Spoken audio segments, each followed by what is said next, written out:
What's that song? Back to life, back to reality. That's what today was. Hope you enjoyed that little foray into singing.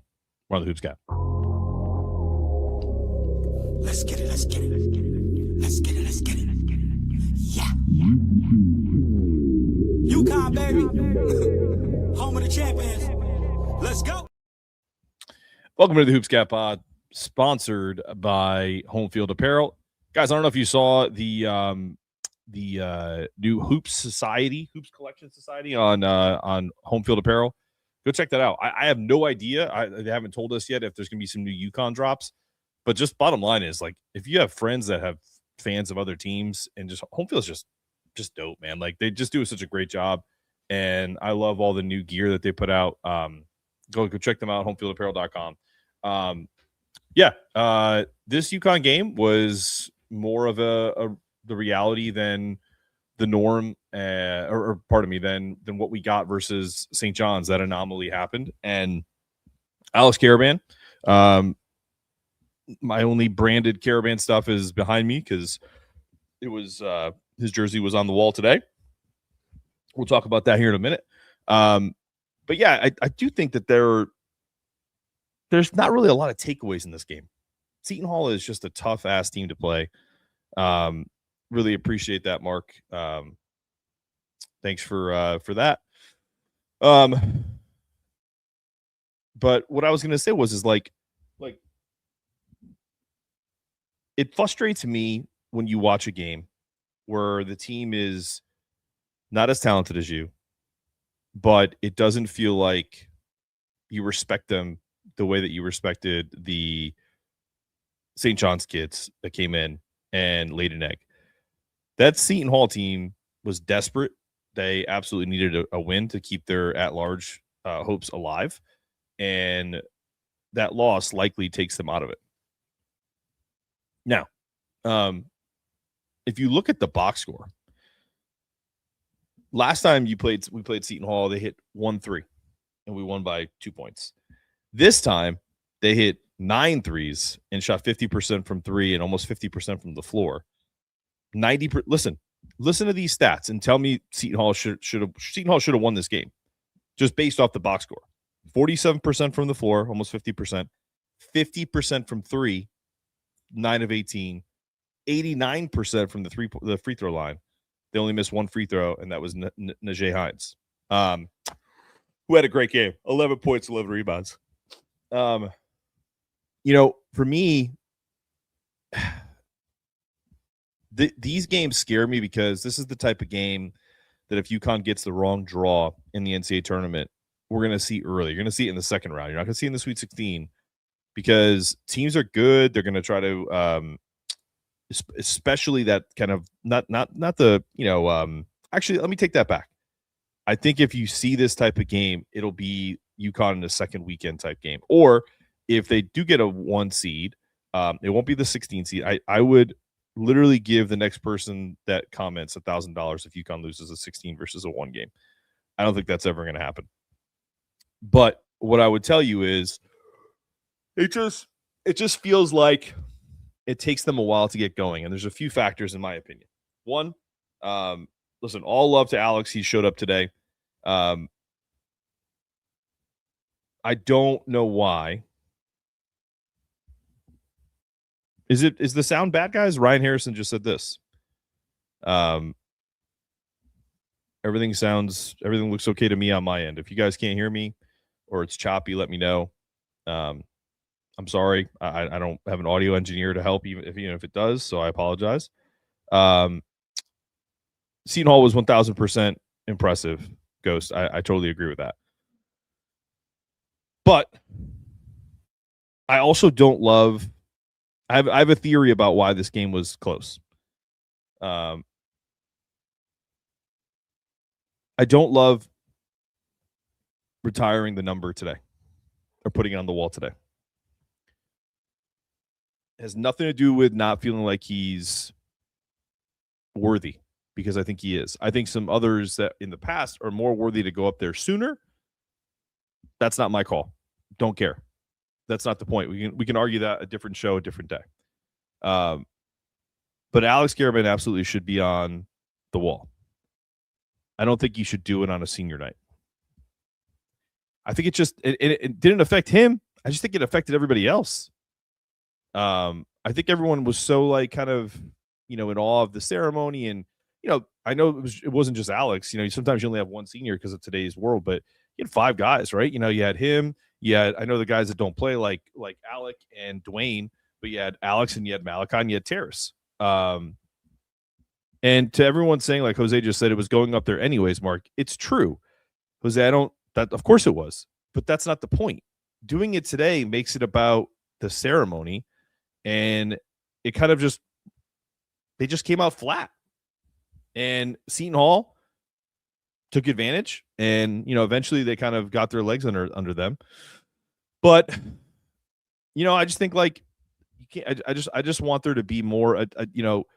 It's very kind of like on UConn to do that. Like UConn's a team, like I feel like that's a thing for the offseason. That's a thing for Alex when Alex get drafted, or a few years down the road, if he's on a team or if he's coaching or whatever, you bring him back, you make a huge deal about it. The all-time winningest player. That's just my opinion. You don't have to like it. That's never stopped me from sharing my opinion. It was a very flat game, and the idea that had nothing to do with it, I don't buy it. Maybe I'm crazy, but whatever. Let's move on. I'm gonna have Bryan DeNovellis come on from Tri-State College Basketball Podcast, because he covers the whole league and has a good Seton Hall perspective. I just want to get him in because I don't really want to be on the show. Let's see. And I'm not going to do a long show today because it's a Saturday and I want to hang out with my family. So let's get him on here. I'm going to send him the link. And let's see when he jumps in.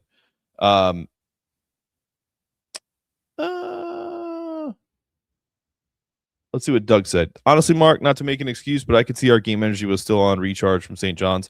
Yeah, it doesn't hurt to have a noon game when you're facing a desperate St. John's team or a Seton Hall team coming off of a 32-point trouncing of St. John's, right?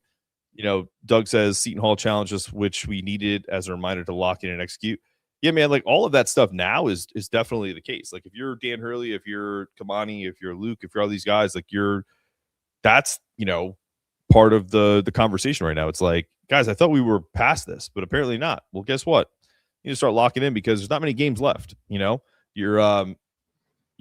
season is going to end before you know it. So that's a big part of it too.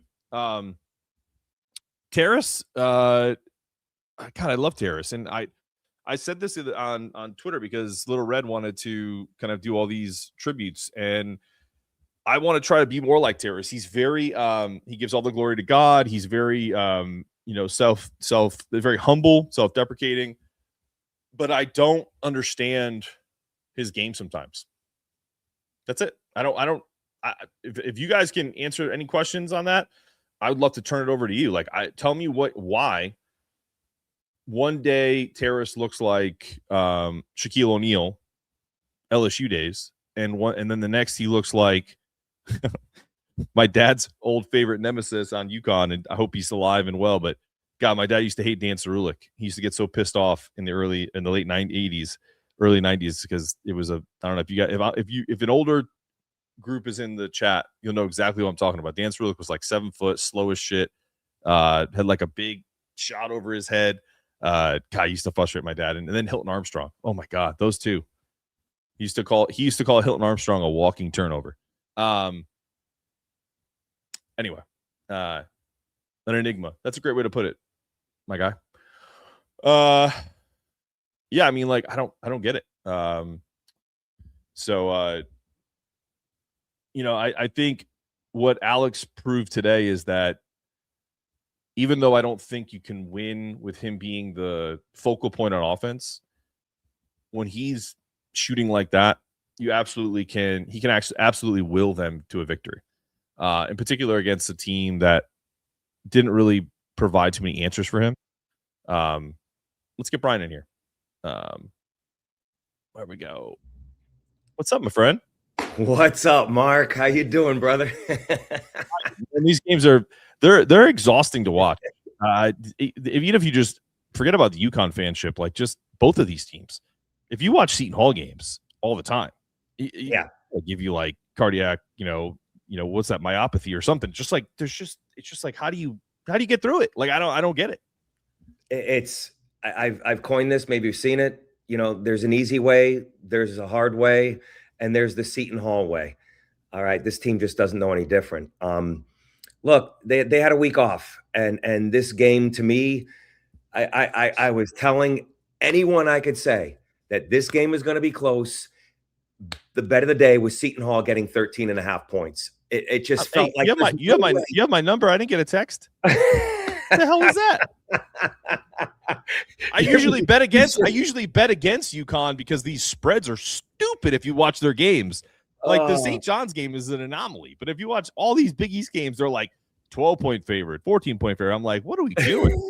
You're right. I honestly didn't even get a chance to look at it today, but what was it, like 13 or 14, something like that? It started out at 14.5. It went to 13.5. And I said, listen, I don't know who's going to win the game, but it's going to be 4 or 5 points. And I don't nail it all the time, but this one just had it. I mean, how could it not be? They're college kids, and you're coming off the high of highs against St. John's.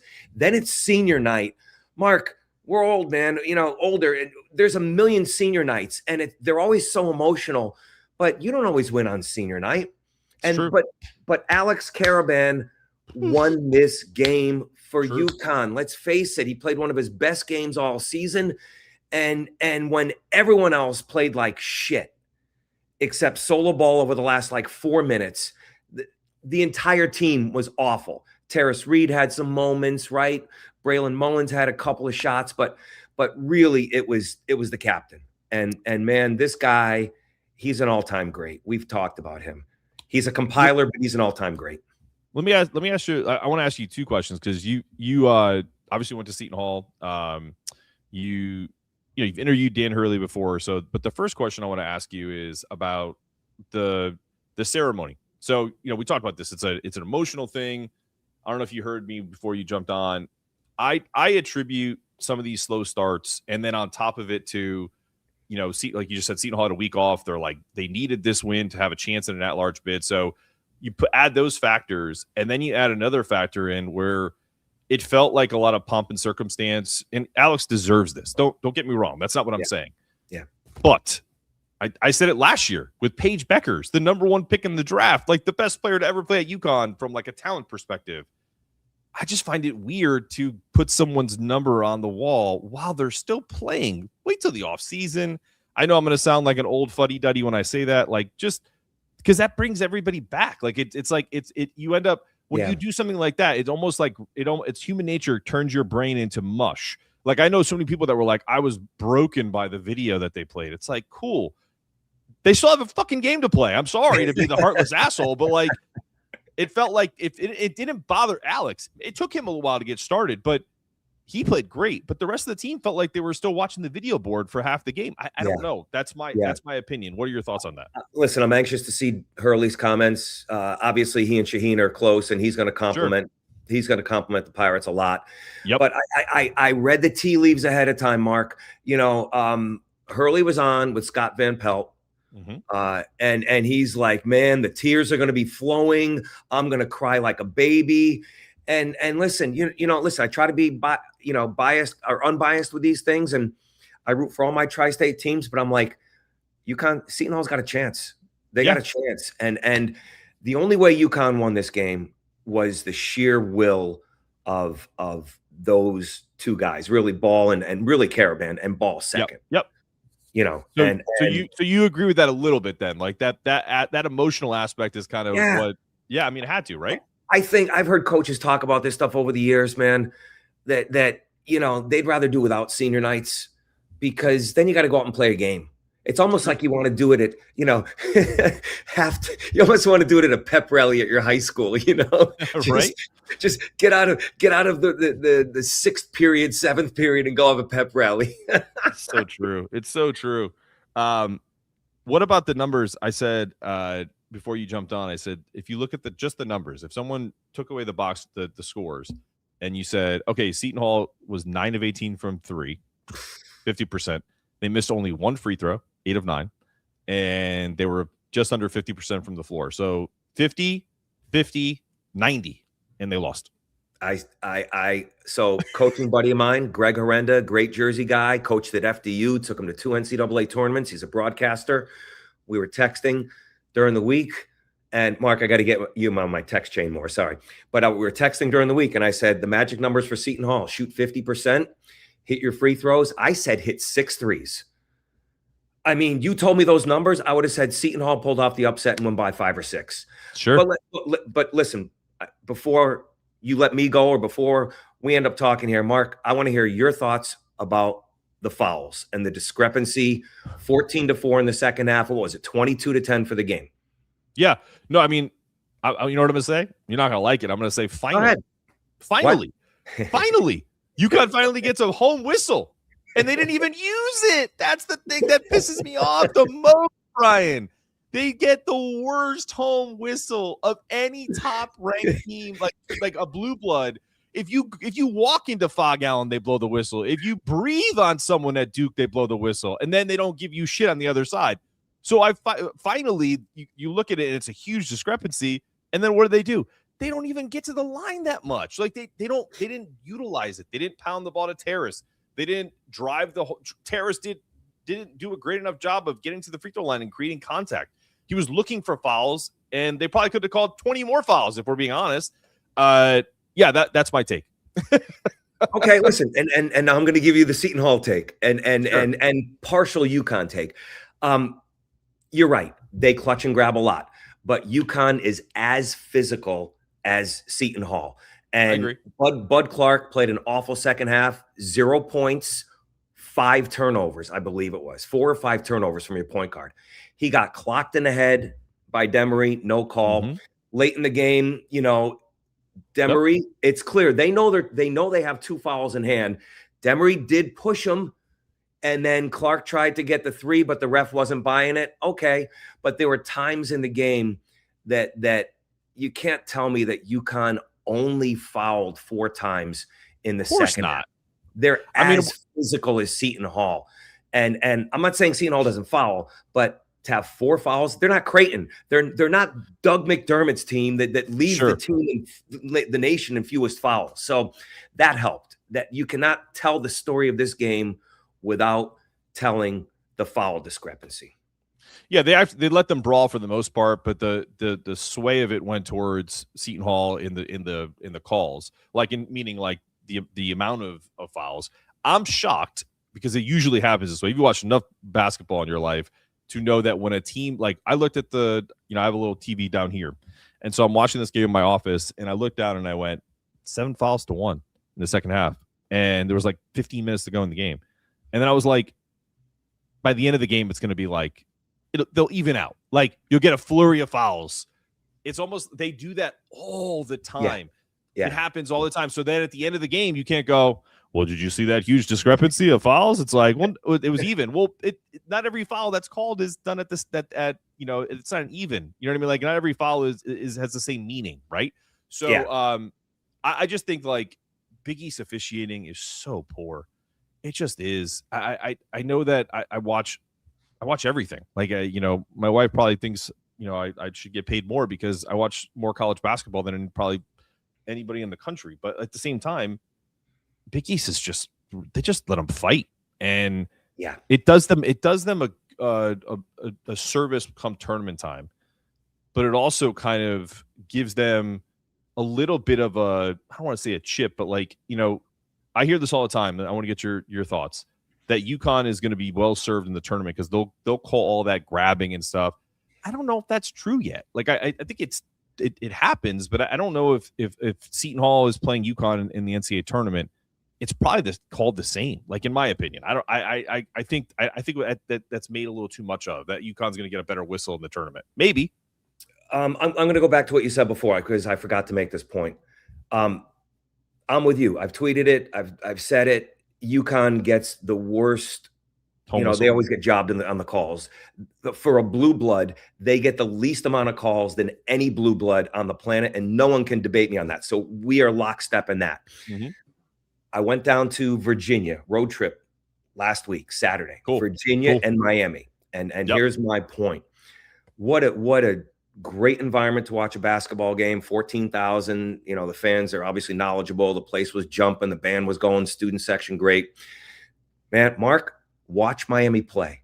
Man, they have dudes, and they're going into the lane. Mark, I forget his name, but they're going into the lane and going bam, and just Virginia's going like this, and they're laying it up. Next time down, bam, no call, layup. And I'm looking around, and I'm like, they're not calling this. This isn't the Big East. My God, you know. And Mike Williams comes down today and lowers his shoulder. And Bud Clark did the same thing when Demery and he got. I mean, they would have laughed at that in the ACC, right? You know, and these officials are calling it offensive and whatever. But I'm telling you, it was a completely different officiated game. So you get an ACC crew. I don't know. That's a very good point. It's something to look out for in the NCAA tournament. Who's the officiating crew officiating the UConn game? You know, what conference are they from? And how are they going to call it? Yeah, I feel like UConn does well. And maybe that's why people want them to go to the ACC. I feel like they've always done well with ACC officials or guys who call more ACC games, like the Ayers of the world. I can't think of his name. Even who's the Teddy Valentine? You know, these guys are, you know, even though Teddy and Dan probably would butt heads, but that's okay. Yeah. Let me ask you this question before I let you go, because you know Dan a little bit. I wonder if the offseason, if you could ask this question for me, because it's not a criticism of him. It's more of almost like a coaching philosophy question, which is his offensive system is great. You know, there's a lot of equity there. They've won two national championships the last 3 years.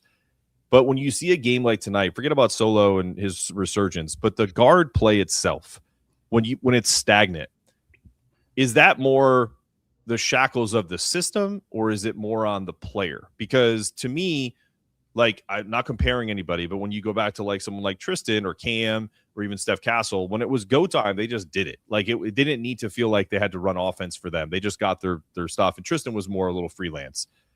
Last year they didn't have that, and this year it's kind of like iffy. I would wonder if he has any flexibility going forward in the future to kind of to have a kid like Newton again. Maybe he wants that from Silas, and it's not in him. But he played like that at Georgia, so I'm curious. Like, what are your thoughts on that? And do you think, I think you could ask that type of question? No, I think you said it. I think. Listen, you know, when you have a player who can break down the other team, I'm off the top of my head. I'm just trying to think of players. You know, like way back, right? Like Jason Kidd. He's going to make any coach look brilliant. And that was the value of Tristan Newton, how he could just go out there and make plays. You know, last year, St. John's, Kadari Richmond, you know, that's not coaching with Rick Pitino. It's Kadari Richmond, go out there and go bully somebody and make a play. I think in this case, you have to credit the defense, right? It's one of the few conferences in the country that play a true round robin. They play each other twice. You know, it is a war of attrition. You have to credit the other team. Seton Hall had a week off for what they're doing. Silas Demery is better at defense than he is at offense. He's very good for this team. He is not Tristan Newton. No, he's not. Right. He is not Allen Iverson. He is not. He's not even like when you go back in UConn lore. Like think about Kemba or Shabazz or Ryan Boatwright, like the guys that could just like take you off the dribble and get a 15-foot jump shot. Sterling Gibbs, thank you. You know, yeah, Sterling Gibbs, another one. That's a great call. Even though he couldn't shoot, Talik Brown could shake you. You know what I mean? Yeah, there are just times where you're just like, okay, clear out 1-4 and go make a play. I mean, that's not coaching. That's just telling everybody what we know is going to happen. So, right. You know, I don't know how that's going to play out for UConn. You know, Silas Demery is not a 15-point, you know, game guy. So, but he's good for this team, and I think it's the players more than the system. Yeah, to answer your question, you're right. I think you're probably right, but Silas was almost a 15-point per game scorer at Georgia last year. It was 14.3, something like that. That's at Georgia. What is he doing this year?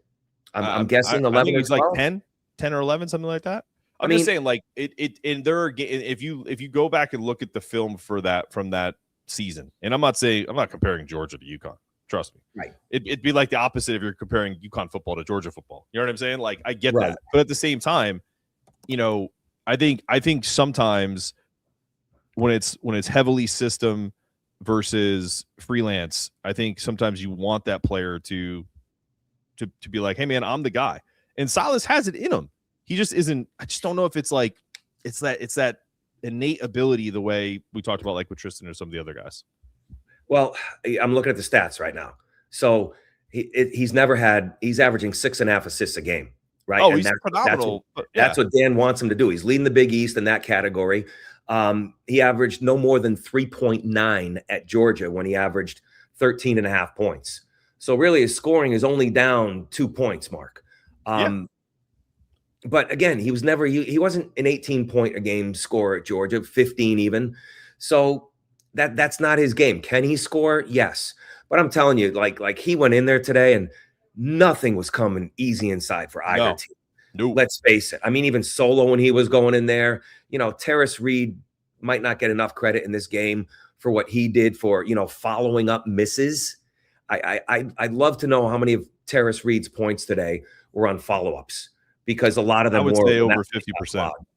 Yeah, when that lane got clogged. So when they don't run things for him, or they don't find him early in the offense, most of his points come off of putbacks anyway. So yeah. And honestly, I want that all the time, because the St. John's game, that's an anomaly. Like, I think the games that they play going forward have to be guard dominant, with Terrace playing a game like today, hopefully not with turnovers, but you know, the ability to tap the ball out, rebound, 11 rebounds, 11 points. Like, I don't need Terrace to give me 21 and 10. You know, if you talk to any former players and coaches, especially in March, if your best player is your center and that's who you're reliant on to score, you're not going to win a national championship. Just ask Purdue and Zach Edey. Okay. I'm just saying, you need great player, all-time college player, but you need guards to close games. Sorry. This isn't 1968. This isn't 1970, you know, UCLA. So, Sure.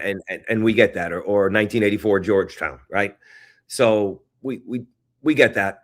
And UConn has those players. But if you need Reed on any given night to do that, and that's what it calls for, then that's not a bad thing. No. You know, what concerns me about UConn in the tournament is turnovers. We saw a lot of turnovers today. You know, they're going to defend, you know, and it's when they missed free throws. Free throws and turnovers to me are two things that concern me moving forward for UConn in a close game. Yeah, I mean, what did they shoot today? Just under 70%, 20 and 29. Solo shot it well. I'm telling you, the only person that I trust at the free throw line, you could put Alex in that category depending on the game. Yeah. But God, just give me Braylon. Braylon at the free throw line. And Solo. Life depending on it. Oh, Solo gets a few weird misses every once in a while. I don't know. He's still 84, right? I think I saw the stat. He was 84, 85. Oh, yeah. I mean, I'm just talking about in a vacuum. You know, you got to pick one guy. That's who I would pick. But I would, if Terrace is still around 50, 60%, I'm fine with it, man. Like, just can't have one of these like 5 for 16 games that he had or whatever, you know, where it's just like basically it's a turnover if you put him at the line. Right. But yeah, thank God for Alex Karaban. I put my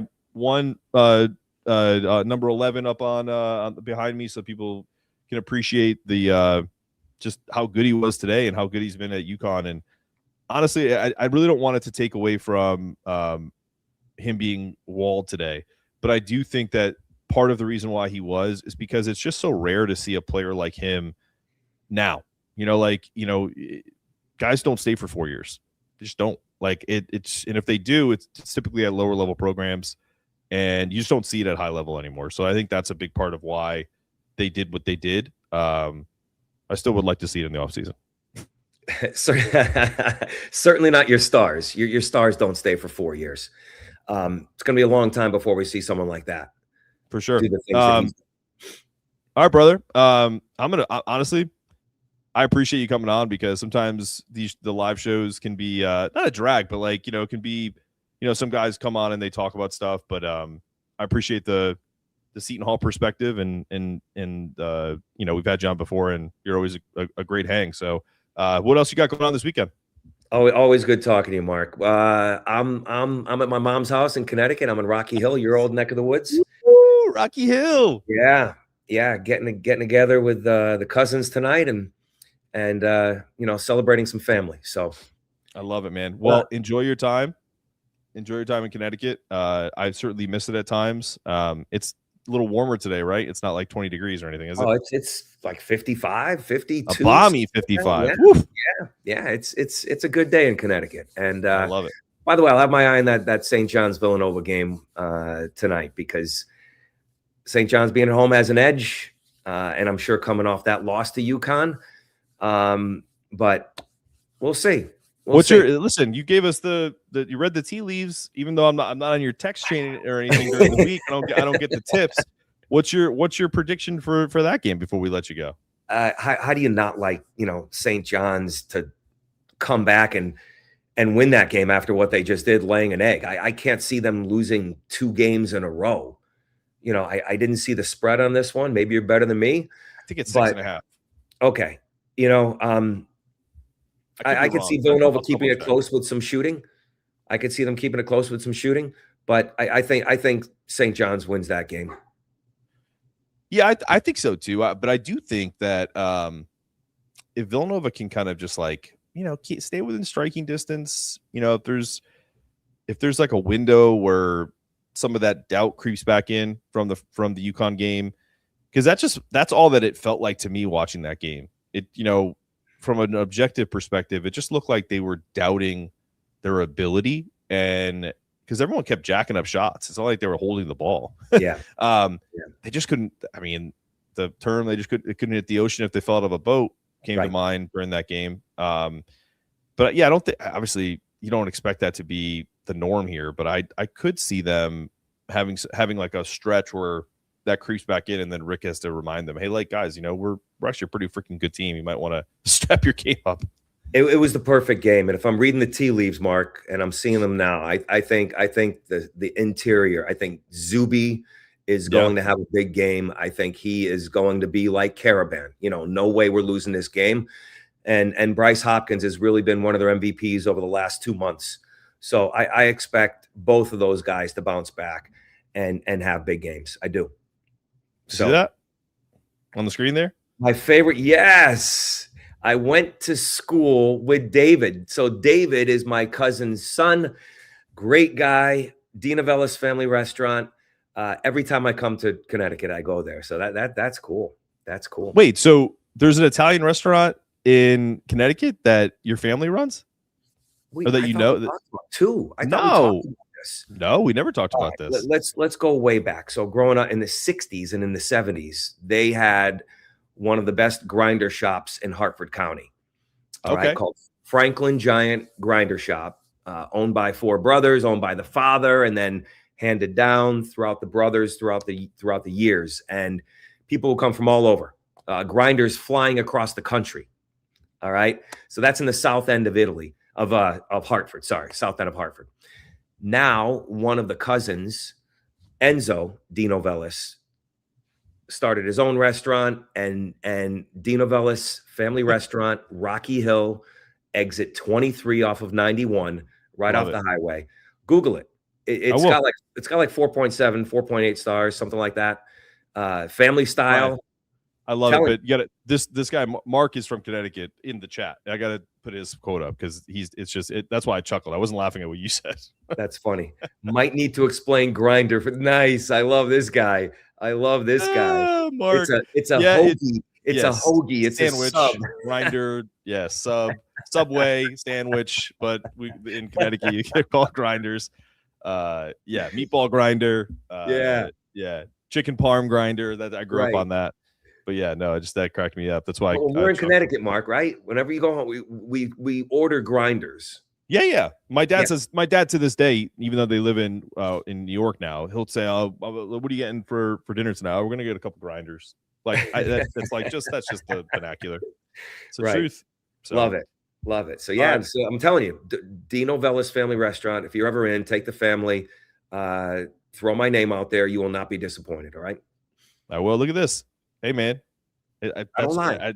There's everyone keeps talking about it, so I'm definitely gonna have to go. All right. And throw my name out there. I will. Right? I definitely will. Brian, always a pleasure, man. We'll see you next time. You, keep up the good work. All right, brother. Thanks so much. All right. Later. All right, there's Brian. We have to go to that. We have to go to DeNovellis Family Restaurant. All right, guys. It's a Saturday. I rarely get time with my family on a Saturday. My wife is off from work today, so I love you guys. It's been a great it's been a great season. I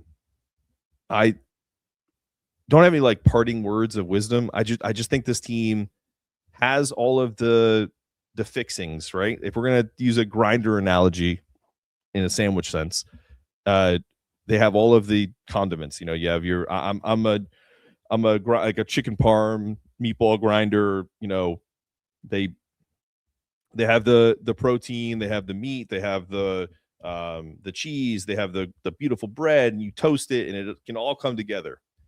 But in making that perfect sandwich, sometimes you overcook the bread, it's a little too crunchy, the meatballs don't taste the same. You know, look, nothing's ever perfect, but UConn being 27-3 now, one more game against Marquette for the season, and then we go into the Big East tournament. I've said this all along. I'm going to my first Final Four this year ever in Indianapolis. It's for a work thing, and you guys will all hear about what I'm doing. That has a lot to do with college basketball. But I would love for UConn to meet me in Indy and just absolutely celebrate them in this incredible run that Darren Hurley has put them on. Kudos to Alex. And thanks for Bryan DeNovellis coming on. Go check out Home Field Apparel. Love their stuff. Please, guys. I mean, there isn't a better apparel company in the country than Home Field. And obviously our local sponsor, Vancord, go check them out if you have any cybersecurity needs. I've asked around on that because I used to sell that stuff as a service, managed services, and man, all good stuff I've heard from Vancord, from all the way in Massachusetts to Providence, I think some PA, some Pittsburgh area. So yeah, I mean, they're legit. UConn, great season so far. AK, congrats. We'll see you next time on the Hoops Cat. Let's get it. Let's get it. Let's get it. Let's get it. Yeah. UConn, baby. Home of the champions.